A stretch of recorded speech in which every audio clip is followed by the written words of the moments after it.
The C-130 Hercules bucked through midnight turbulence over the Pacific, its cargo bay filled with the steady breathing of sleeping warriors. 47 Navy SEALs, their faces painted with exhaustion from 3 weeks of classified operations, had surrendered to the drone of 4 Allison T-56 turboprops. Combat gear rattled softly against aluminum ribs. The aircraft's interior lighting cast everything in military amber. In the corner, curled against her flight bag like any other passenger, Lieutenant Commander Zara Phantom Akafer slept through it all.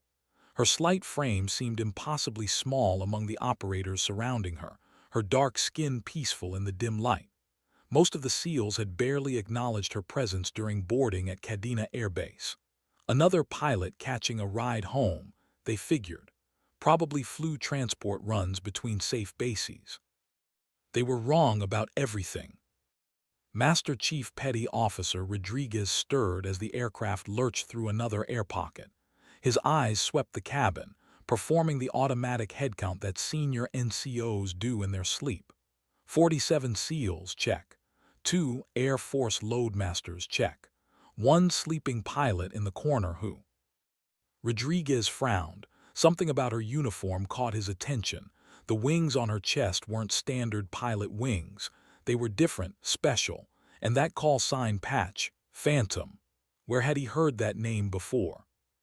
The turbulence intensified. Coffee spilled from a forgotten cup.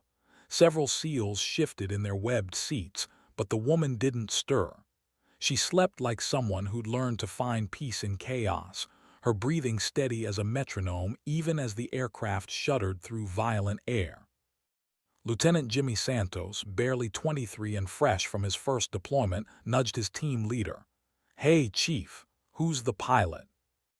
Rodriguez's weathered face remained impassive, but his mind was racing. Phantom. Night operations. Classified. The pieces were clicking into place, and he didn't like the picture they formed. Not because of what it meant about the woman sleeping 10 feet away, but because of what it revealed about his team's assumptions. "Get some sleep, Santos," Rodriguez muttered, but his eyes remained fixed on the corner where Lieutenant Commander Akafer rested. If he was right about who she was, half his team had just shared transport with a legend they didn't even recognize. The aircraft pitched downward into thicker air, beginning its descent toward Naval Air Station North Island. In a few hours, they'd all be home. Most would shower, sleep in real beds, and start processing their deployment over beer and familiar faces. But Rodriguez had a feeling this flight was going to be remembered for something else entirely. Something was building in the darkness beyond the aircraft's windows. Something that would transform a routine transport into a moment that defined careers. The loadmaster's voice crackled over the intercom. 30 minutes to San Diego, gentlemen and lady. His tone carried the casual dismissal of someone who figured the pilot was just another passenger. Master Chief Rodriguez closed his eyes and tried to remember where he'd heard the call sign, Phantom, before. When the memory finally surfaced, his blood ran cold. If he was right, the woman sleeping through the turbulence had single-handedly changed the course of 3 separate classified operations. Operations his own teams had struggled to complete. The aircraft continued its descent through the California night, carrying secrets that would soon demand recognition. Dawn was breaking over San Diego when the first emergency call came through. The C-130's radio erupted with static-filled urgency. Any military aircraft, this is San Diego approach. We have a situation developing. Multiple hostile contacts inbound from international waters. All available assets respond immediately. The loadmaster's face went pale. "Sir, we're a transport bird. We don't carry weapons." But Lieutenant Commander Akafer was already awake. Her eyes snapped open with the clarity of someone accustomed to crisis, and she was moving before most of the SEALs realized the aircraft's engines had changed pitch. She pressed her headset against her ear, listening to frequencies the others couldn't access. "How many hostiles?" she asked the air as if speaking to ghosts. The loadmaster stared at her. "Ma'am, with respect, this isn't your—" 12 contacts, Akafor interrupted, reading instruments that weren't there. "Fast movers, probably Su-35s based on their approach vector. They're testing response time." She moved toward the cockpit with fluid precision, her previous drowsiness completely gone. "They don't expect resistance from a transport aircraft." Master Chief Rodriguez watched her with growing recognition. The way she moved, the certainty in her voice, the immediate tactical assessment. This wasn't luck. This was training that went far beyond standard pilot school. "Phantom 6, this is North Island Control," crackled through the radio. "Are you airborne?" The SEALs exchanged glances. Phantom 6. That was her call sign, but the way the controller said it carried weight, respect, fear. Akafor keyed the microphone. "North Island, Phantom 6 is aboard Cargo 77, requesting immediate tactical frequency and threat assessment."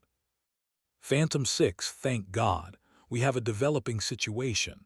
12 hostiles approaching from bearing 270. Estimated time to engagement 15 minutes. All combat aircraft are grounded for maintenance. You're our only air asset." The cargo bay fell silent except for engine noise. 47 elite operators suddenly understood they were witnessing something extraordinary. The woman they'd barely noticed was receiving a combat tasking that suggested she was far more than a transport pilot. "North Island, be advised, Cargo 77 is unarmed transport. No weapons systems." "Copy, Phantom 6, but you're still our only hope." Rodriguez felt his chest tighten. He'd finally remembered where he'd heard that call sign. Operation Midnight Thunder, Operation Silent Dagger, Operation Ghost Protocol, all classified, all impossible missions that had somehow succeeded thanks to a pilot whose identity was buried so deep in black ink that most people thought she was a myth. The woman standing in their cargo bay wasn't just a pilot. She was the pilot. The one who'd flown Navy SEALs through Syrian airspace without appearing on a single radar. The one who'd extracted Delta Force operators from Yemen while hostile forces surrounded the landing zone. The one who'd somehow convinced an enemy pilot to stand down without firing a shot. "Gentlemen," Akafor's voice carried through the cargo bay with quiet authority, "I need to borrow your aircraft." Lieutenant Santos raised his hand like a schoolboy. "Ma'am, how exactly does an unarmed transport engage 12 enemy fighters?" Akafor's smile was enigmatic. "Very carefully, Lieutenant, and with a lot of help from physics." The morning sky over San Diego stretched endlessly blue, deceptively peaceful. But Master Chief Rodriguez could feel the tension building like electricity before a storm. In 15 minutes, they'd either witness tactical genius or catastrophic failure. The Hercules banked sharply left, its massive frame responding to inputs from the cockpit where Lieutenant Commander Akafor had taken control. The change in her demeanor was startling. Gone was the sleepy passenger, replaced by a predator who moved through the aircraft's systems like she'd been born in the cockpit. "Phantom 6, hostile contacts now bearing 285, distance 40 nautical miles and closing," North Island Control reported. "Speed indicates Mach 1.2, definitely military aircraft." Rodriguez watched Akafor's hands dance across controls that shouldn't have been familiar to a transport pilot. She was accessing frequencies, adjusting transponder codes, and manipulating the aircraft's radar signature in ways that suggested training far beyond standard Air Force curriculum. "Master Chief," Akafor called without turning around, "I need your men to understand something. What happens in the next 20 minutes is classified beyond anything they've ever encountered. Phantom operations exist because sometimes conventional warfare isn't enough." "Ma'am, my team has clearance for—" "Not for this." Her voice carried absolute certainty. "Phantom protocols exist in the spaces between official operations. We're the emergency option when everything else fails." The SEALs listened with growing amazement as their routine transport transformed into something else entirely.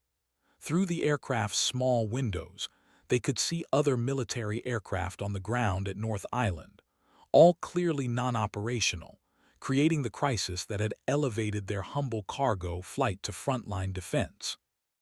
"Contact bearing 300, distance 30 miles, the radio crackled. "Phantom 6, they're accelerating. Time to intercept now 12 minutes. Akafar's response was calm. "North Island, Phantom 6 requesting immediate clearance to restricted airspace November Alpha 77. "Phantom 6, that's off-limits to all aircraft. Classified weapons testing." "Not anymore, it isn't." Rodriguez felt his stomach drop as understanding dawned. Restricted airspace meant experimental weapons. Classified meant nobody was supposed to know about them. And Phantom protocols meant this pilot had clearance to use assets that didn't officially exist. "Sir," Lieutenant Santos whispered to his team leader, "what the hell is she planning?" Rodriguez had no answer. He was beginning to realize that Phantom operations existed in a realm beyond normal military structure. They were watching someone who'd been given authority to bend rules that most people didn't know existed. The aircraft continued climbing, its engines straining against thin air at altitude far beyond normal cargo parameters. Through her headset, Akafor was speaking in code words that meant nothing to the listening SEALs but clearly meant everything to whoever was responding. "Phantom 6, you're cleared for Blackbird protocols. Repeat, Blackbird protocols are authorized." The massive transport aircraft suddenly felt very small as it climbed toward an encounter that would either save San Diego or create an international incident that would dominate headlines for years. Rodriguez closed his eyes and prayed to whatever gods protected warriors who found themselves in impossible situations with pilots whose capabilities exceeded all reasonable expectations. The sky above Southern California had become a chessboard, and Lieutenant Commander Zara Akafor was playing a game whose rules were written in classified manuals that most military personnel would never see. The C-130's radar screen, normally used for weather avoidance, now displayed 12 rapidly approaching contacts that represented the most serious airspace violation since the Cold War. "Phantom 6, hostile formation has split into 3 groups of 4, North Island Control reported with barely controlled tension. Primary group maintaining approach vector to downtown San Diego. Secondary groups flanking toward Miramar and Pendleton." "Copy that," Akafor responded, her voice carrying the same casual tone she might use to order coffee. "They're probing response capabilities. Classic Soviet doctrine." Master Chief Rodriguez exchanged glances with his senior petty officers. Soviet doctrine meant these weren't random hostiles. They were dealing with state-level actors using military tactics that suggested significant planning and intelligence gathering. "Ma'am," Staff Sergeant Williams called from the cargo bay, "with respect, how does a transport pilot recognize Soviet aerial tactics?" Akafor's laugh was soft but carried undertones of experiences the SEALs couldn't imagine. "Sergeant, Phantom pilots don't just study Soviet tactics. We've flown against them. In Syria, Yemen, Ukraine, and places that don't officially exist on any map." The revelation hung in the air like smoke from spent ordnance. These operators had believed they were the tip of the spear in American military capability, but they were discovering that entire levels of warfare existed beyond their clearance levels. "Phantom 6, you're now 20 miles from restricted zone November Alpha 77, the controller reported. "Blackbird assets are standing by for your command." Rodriguez felt sweat beading despite the aircraft's air conditioning. Blackbird assets meant experimental weapons systems. Standing by for your command meant this transport pilot had authority to authorize use of weapons that existed outside normal military command structure. The enemy formation was now visible on the horizon, 12 dark specks that grew larger with each passing moment. Su-35 flankers, their swept wings and twin tails distinctive even at distance. Each aircraft represented millions of dollars of advanced military technology and years of pilot training. Against them, one unarmed cargo plane and a pilot whose credentials were apparently classified beyond imagination. North Island, Phantom 6 beginning approach to November Alpha 77. Request immediate clearance for all civilian aircraft within 50 nautical miles. Phantom 6, civilian traffic is being diverted. You have clear airspace for whatever you're planning. Whatever you're planning. Rodriguez realized that even military controllers didn't know what phantom operations were capable of. They were simply trusting that someone with appropriate clearance would handle an impossible situation. Gentlemen, Okafor called to the SEALs, in approximately 3 minutes, you're going to see something that doesn't exist. When we land, you'll discover that whatever you think you witnessed was actually a routine training exercise that went exactly according to plan. Ma'am, Lieutenant Santos asked with the innocence of youth, what exactly are we about to see? Okafor's smile was visible in the reflection of her instrument panel. The reason phantom operations are classified, Lieutenant. The reason some threats never make the evening news. The reason enemies sometimes simply decide that testing American resolve might not be worth the risk. The restricted airspace loomed ahead, and Rodriguez realized they were about to witness capabilities that existed in the shadows between official military doctrine and science fiction. The massive Hercules transport suddenly felt like the most dangerous aircraft in American inventory, piloted by someone whose true capabilities were hidden behind a modest rank and an unassuming appearance. The sky was about to become a classroom, and the lesson would be unforgettable. At 27,000 feet above the Pacific, physics and warfare were about to converge in ways that would redefine everyone's understanding of what was possible. Lieutenant Commander Okafor's hands moved across controls with surgical precision, while 12 hostile aircraft continued their approach toward American territory. Phantom 6, you are now entering November Alpha 77, North Island Control announced. Blackbird Control is assuming tactical command.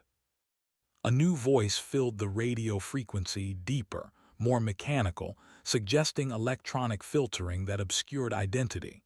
Phantom 6, this is Blackbird Control. We show your cargo as 47 personnel.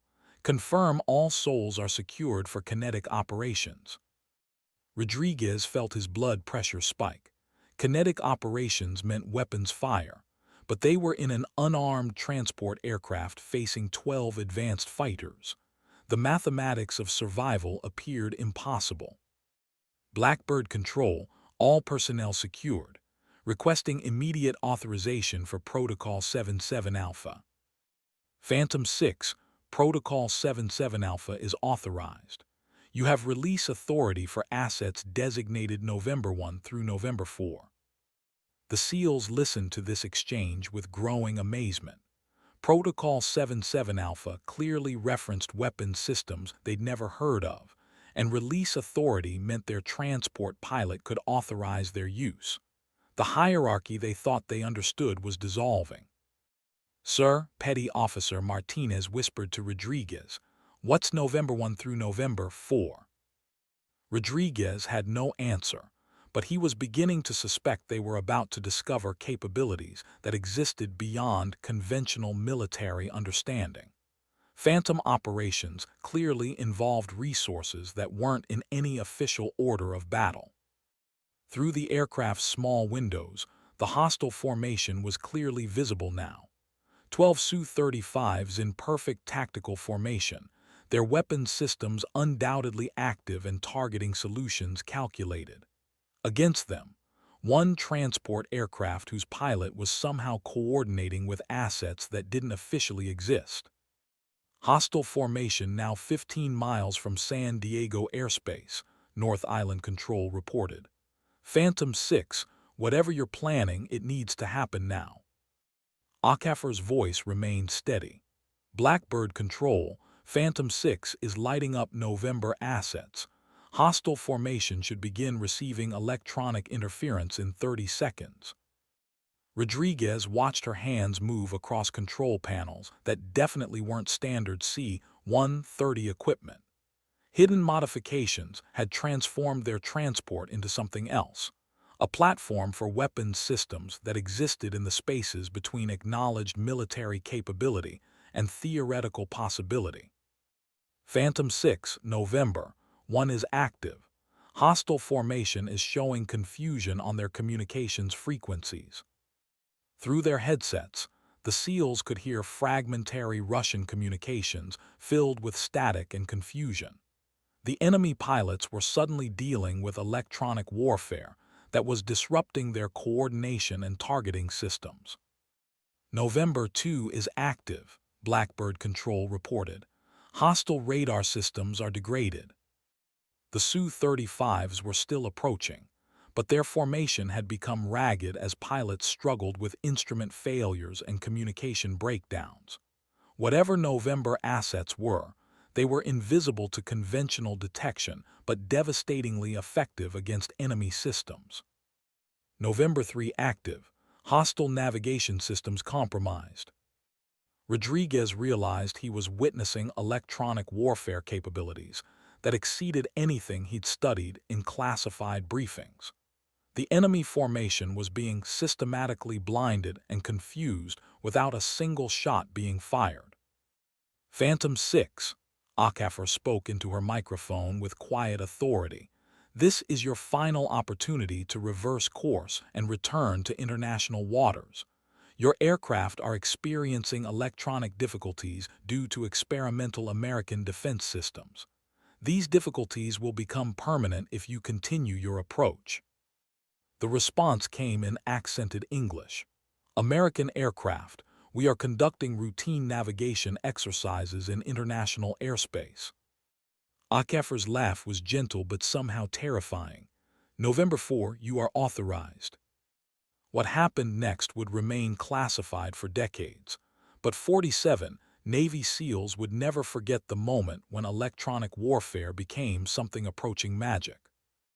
The transformation was instantaneous and overwhelming.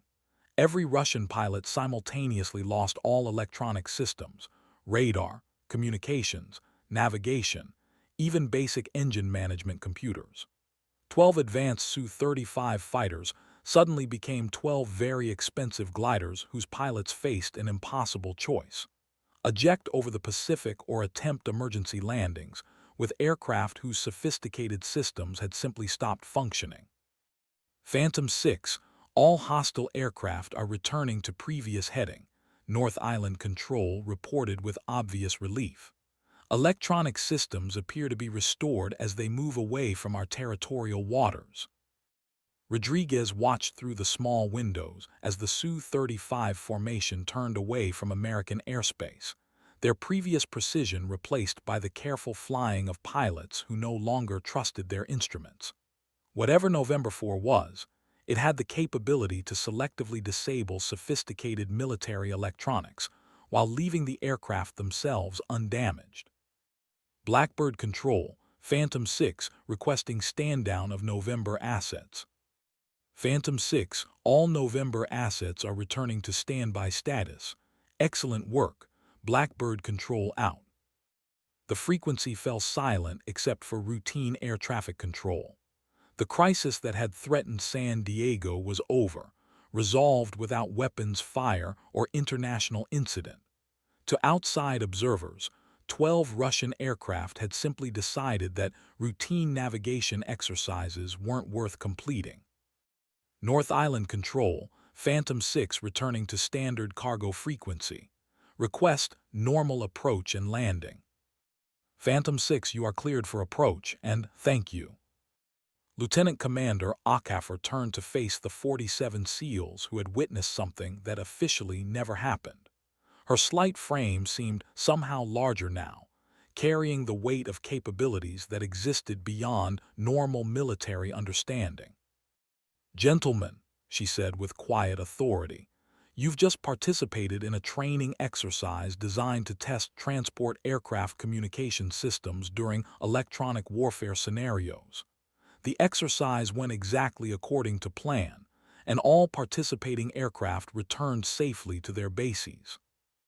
Master Chief Rodriguez understood. Whatever they'd witnessed, the official record would show routine training that resulted in no actual engagement with hostile forces. Phantom operations existed in the spaces between documented military action and necessary national defense. "Ma'am," Lieutenant Santos asked with newfound respect, "what exactly is Phantom Command?" Akafer's smile was enigmatic. "Lieutenant, Phantom Command is what happens when conventional military responses aren't sufficient, but official military action isn't politically viable. We exist in the gray areas where traditional warfare meets emerging technology." The C-130 began its descent toward North Island, carrying 47 operators who would never speak publicly about what they'd witnessed, and one pilot whose true capabilities would remain classified indefinitely. Rodriguez realized that America's military capabilities extended far beyond what appeared in official budgets or organizational charts. In the shadows between acknowledged programs and theoretical research, warriors like Phantom operated with tools that turned science fiction into tactical advantage. The landing at North Island was routine, but Rodriguez knew that nothing would ever be routine again. They'd glimpsed the edge of military capability that existed beyond conventional understanding. As the massive transport aircraft touched down on the familiar runway of Naval Air Station North Island, Master Chief Rodriguez felt the strange dissonance of returning to normal reality after witnessing something that challenged every assumption about American military capability. The 47 SEALs who had boarded this aircraft in Japan were the same men, but their understanding of warfare had fundamentally changed. Lieutenant Commander Akafer secured her control systems with practiced efficiency, transforming from a figure of mysterious authority back into a transport pilot completing routine post-flight procedures. But the transition felt artificial now, like watching a master surgeon pretend to be a medical student. Phantom 6, North Island Ground Control. Taxi to Hangar 77 for immediate debriefing. Security teams are standing by. Rodriguez noticed the specificity. Not standard debriefing. Immediate debriefing. Not regular security. Security teams. Everything about their arrival suggested that what they'd experienced required handling beyond normal operational procedures. "Ma'am," Staff Sergeant Williams called as the aircraft engine spooled down, "that thing you did with the Russian fighters, is that why they call you Phantom?" Akafer's expression grew distant, as if accessing memories that carried weight beyond simple operational success. "Sergeant, they call me Phantom because enemy pilots report engaging with aircraft that radar doesn't show, weapons that don't appear in intelligence briefings, and tactics that don't exist in any military manual." "But you're real," Lieutenant Santos said with the literal thinking of youth. "Am I, Lieutenant? After you leave this aircraft, you'll discover that Phantom operations are classified beyond your clearance level. You'll find that the pilot you flew with doesn't officially exist in any capacity that would allow what you think you witnessed. You'll learn that the crisis over San Diego was resolved through standard diplomatic channels with no military involvement." The cargo bay door opened, revealing a reception that confirmed everything Akafer had implied. Instead of normal ground crew, men in suits waited with clipboards and serious expressions. Security personnel in civilian clothes maintained perimeters that suggested this debriefing would be unlike anything the SEALs had experienced. "Master Chief Rodriguez," one of the suits called, "your team needs immediate processing through Security Level 7 protocols. What you experienced today requires special handling." Rodriguez had never heard of Security Level 7, but he could guess what it meant. Classification beyond standard military categories. Information that would be compartmentalized so thoroughly that even discussing it would require clearance that most military personnel would never receive. As the SEALs filed out of the aircraft, each man was met by individual handlers who would ensure that their memories of the flight were properly contextualized within official narratives. What they'd witnessed would become a training exercise. What they'd learned would become theoretical discussion of emerging technologies. Phantom 6, Rodriguez called as Akafor prepared to leave the aircraft. She turned, her dark eyes meeting his with the directness of someone accustomed to seeing through military hierarchy to human understanding. Master Chief, I know what you want to ask. How long have I been doing this? How many operations have there been? What other capabilities exist that we don't know about? She paused, considering her words carefully. The answer is that America has been preparing for threats that most people can't imagine, using resources that exist beyond conventional military understanding. People like me exist because sometimes the impossible becomes necessary. Ma'am, will we see you again? Master Chief, phantom operations occur when everything else has failed. If you see me again, it means the world has become a very dangerous place. Rodriguez understood. Phantom operations were the military equivalent of emergency medical procedures, tools reserved for situations where conventional responses weren't sufficient. The fact that they existed suggested threats that required capabilities beyond normal military planning. As Lieutenant Commander Akafor walked toward the waiting security personnel, Rodriguez realized that their routine transport had become something else entirely. They'd been passengers on a flight that had prevented an international crisis, resolved a military confrontation, and demonstrated capabilities that would remain classified for generations.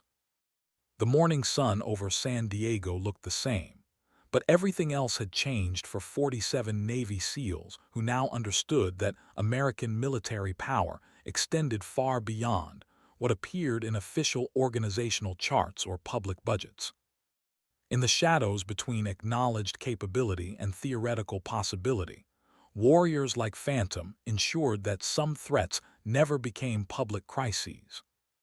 The debriefing that followed would be thorough, professional, and ultimately successful in transforming an impossible morning into routine military training. But Master Chief Rodriguez would never forget the moment when a sleeping transport pilot had revealed capabilities that existed beyond conventional understanding. The security processing at Hangar 77 was unlike anything the SEALs had experienced, despite careers that had exposed them to highly classified operations. Each man was interviewed separately by personnel whose identification badges showed organizations that didn't appear in standard military directories. The questions focused not on what they'd witnessed, but on their understanding of what they'd witnessed. Master Chief Rodriguez found himself across a metal table from a woman whose business card identified her only as Dr. Sarah Chen, Strategic Analysis Division. Her questions revealed the sophisticated psychological assessment underlying the debriefing process. Master Chief, describe the electronic warfare capabilities you observed during your flight. Ma'am, I observed a transport pilot coordinate with ground-based systems to disrupt hostile aircraft electronics without causing permanent damage or triggering an international incident. Did you observe weapons fire? No, ma'am, no kinetic weapons were employed. Did you observe any classified military technology? Rodriguez paused, understanding that his answer would determine how much of his memory would remain officially accessible. Ma'am, I observed a training exercise designed to test transport aircraft communication capabilities during electronic warfare scenarios. Dr. Chen nodded approvingly. Master Chief, that's exactly what occurred. Your transport pilot participated in a scheduled military exercise that tested coordination between air and ground assets. The exercise was successful, and all participating aircraft returned safely to their bases. Yes, ma'am. Master Chief, during your distinguished career, have you ever encountered personnel whose capabilities exceeded their apparent rank or assignment? The question revealed the true purpose of this debriefing. They weren't just managing information about phantom operations. They were assessing whether Rodriguez and his team could psychologically accept the existence of military capabilities that existed beyond conventional understanding. Ma'am, I've learned that effective military personnel sometimes possess training and experience that exceeds what their official records might suggest. That's a mature perspective, Master Chief. America's defense requires individuals who can operate effectively across multiple domains and security levels. Sometimes protecting national interests requires flexibility in how we organize and deploy our most capable personnel.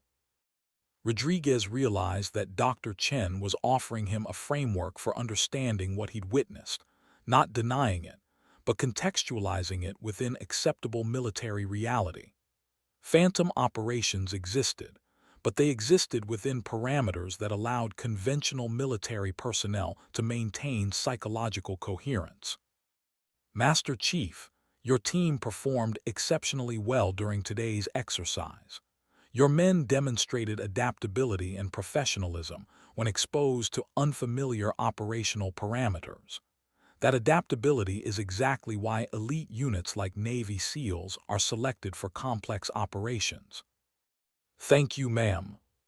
Master Chief, you'll find that Lieutenant Commander Akaffer's service record reflects a distinguished career in transport operations with additional training in electronic warfare coordination. Her performance today was consistent with her training and assignment. The careful phrasing revealed everything. Akaffer's official record would show capabilities that could explain what they'd witnessed, but wouldn't reveal the true scope of phantom operations. Truth, but not the whole truth. Reality, but constrained within acceptable parameters.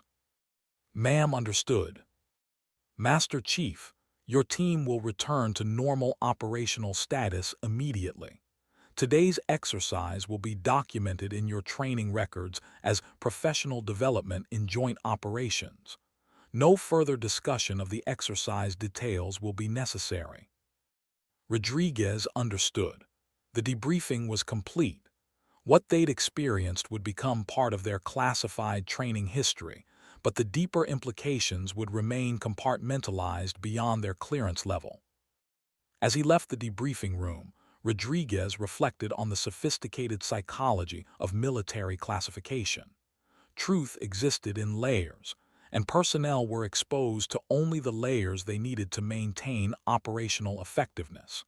Phantom operations existed in layers that most military personnel would never need to access. But knowing they existed changed everything about how Rodriguez understood American military capability and the individuals who served at its highest levels.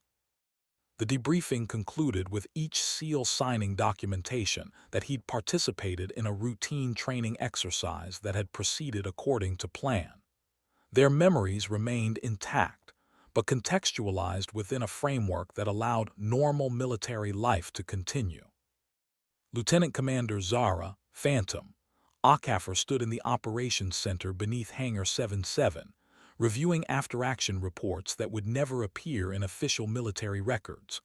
The morning's operation had been successful by every measurable standard. No loss of life, no international incident, no exposure of classified capabilities, and no compromise of Phantom operational security. Phantom 6, excellent work today, Colonel James Harrison said as he entered the secure briefing room. His rank insignia showed Air Force, but his presence in a Navy facility suggested organizational relationships that existed beyond normal service boundaries. The Russian probe was more sophisticated than anticipated. Sir, they were testing response times and electronic warfare capabilities.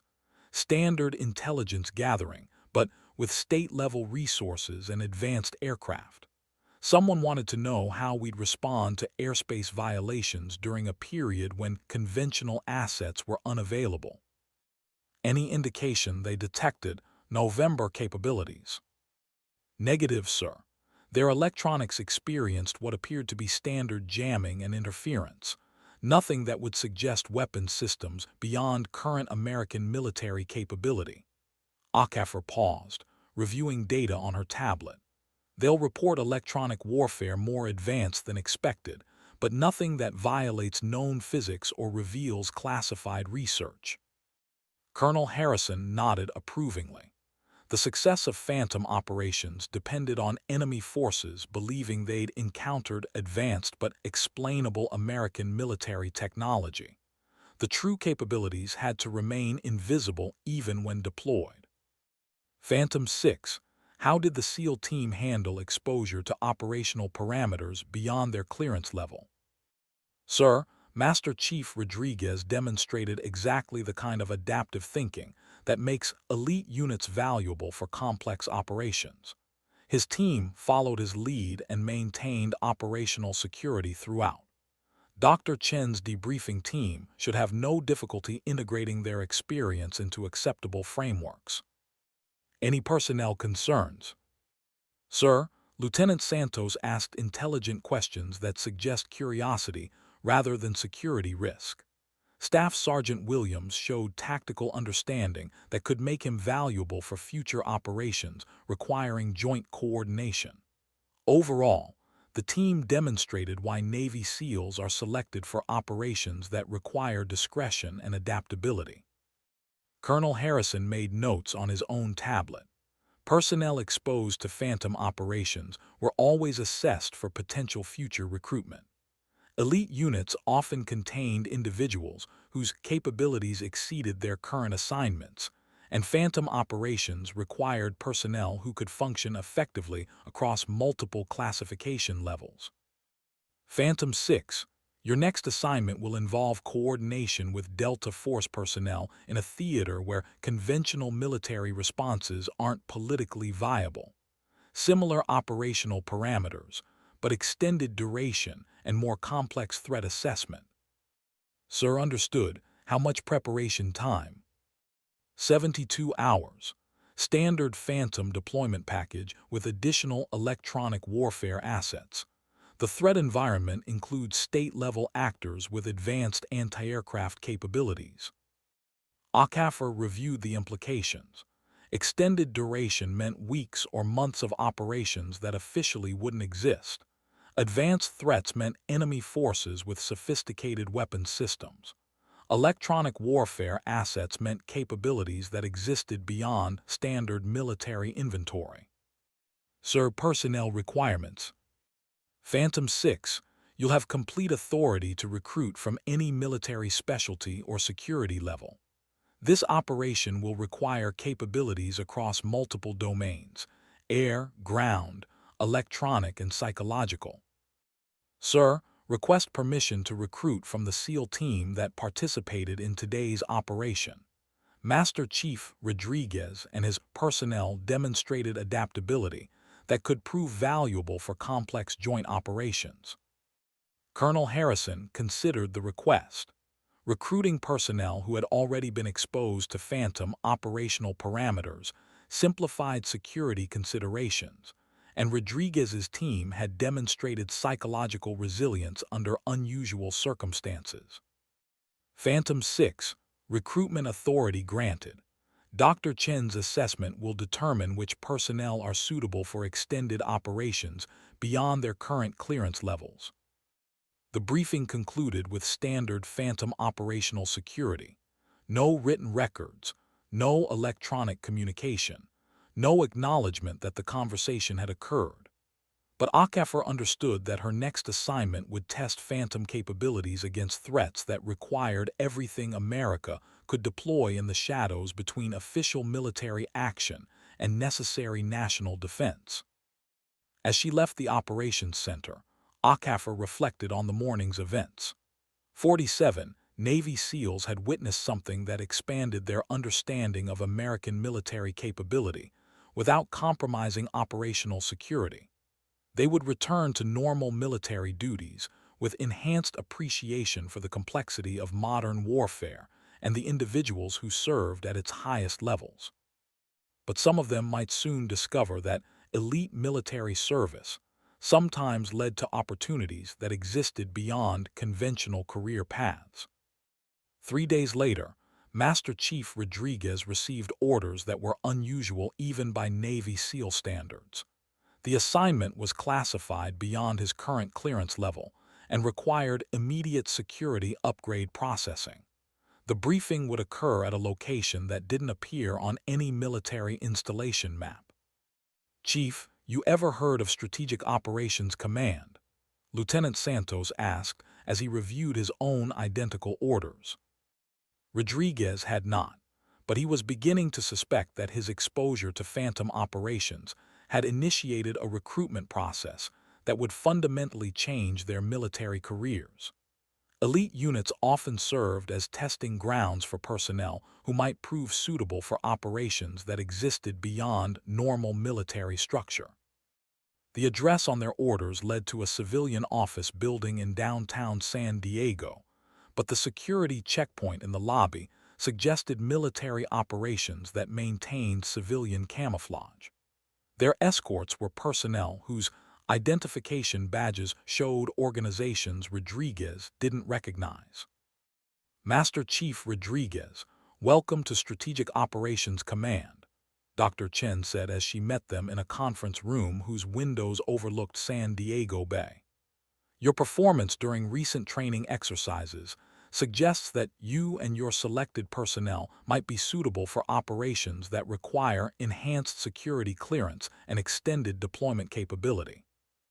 "Ma'am, what kind of operations?" "Master Chief, Strategic Operations Command coordinates military activities that exist between official Department of Defense programs and necessary national security actions. We handle situations where conventional military responses aren't sufficient, but official military action isn't politically viable." Rodriguez understood. They were being recruited for phantom operations, military actions that existed in the shadows between acknowledged capability and theoretical possibility. The morning flight that had changed everything was apparently just the beginning. "Ma'am, what does this mean for our current unit assignments?" "Master Chief, personnel selected for Strategic Operations Command maintain their official military records and unit assignments. However, they receive additional training and deployment opportunities that exist beyond standard military career paths. Think of it as graduate-level military education with practical application." Lieutenant Santos raised his hand with characteristic directness. "Ma'am, are we being recruited to work with Lieutenant Commander Akafor?" Dr. Chen's smile was knowing. "Lieutenant, you're being recruited to work within operational frameworks that include personnel like Lieutenant Commander Akafor. Whether you work directly with her depends on mission requirements and your performance during advanced training." Rodriguez realized that phantom operations required personnel who could function effectively across multiple classification levels and operational domains. They were being offered the opportunity to serve at levels of military capability that most personnel would never experience. "Ma'am, what does this training involve?"